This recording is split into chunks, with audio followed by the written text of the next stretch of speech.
Nasa maray ng kamugtakan ang 14 tripulante na lunad kang MV Gabriel na luminubog sa kadagatang saup kang Barangay 7 Mercedes Camarines Sur pasado alas 11 kasudmang aga. Sa impormasyon, gikan ang bangka sa Atimonan, Quezon, asin makikidaong kuta sa nasambit na lugar. Alagad sa dai pa maaraman na rason, basang nasanay ning tuminagilid na nagresulta sa dagos na pagkakalubog kaini. Sigun sa MDR Remo Mercedes, may nakabandera pang gale warning sa Sindang Banwan kan mangyari ang insidente.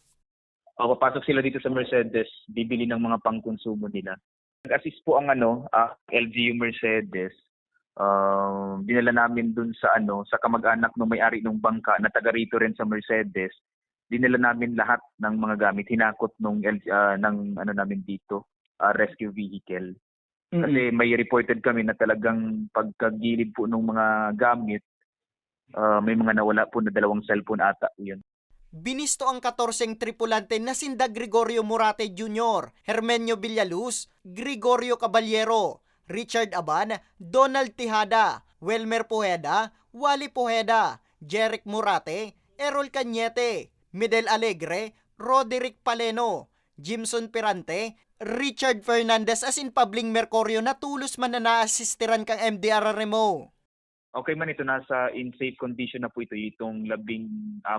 Kahapon may inasistahan lang kami kasi nagkaroon ng pulikat sa paglangoy papunta dito sa gilid. Na-transport namin siya sa H for medical attention pero okay man na po. Maigot na patanid kang otoridad. Dai na nanggad magpuwersa pang maglawod urog na kung maraot ang panahon. Magigirumduman man kang nakaliis na simana. Kan mako ang duwang parasira na dai ng buhay matapos na luminubog man ang piglulunadang bangka sa kadagatang saup kang Mercedes Camarines Norte.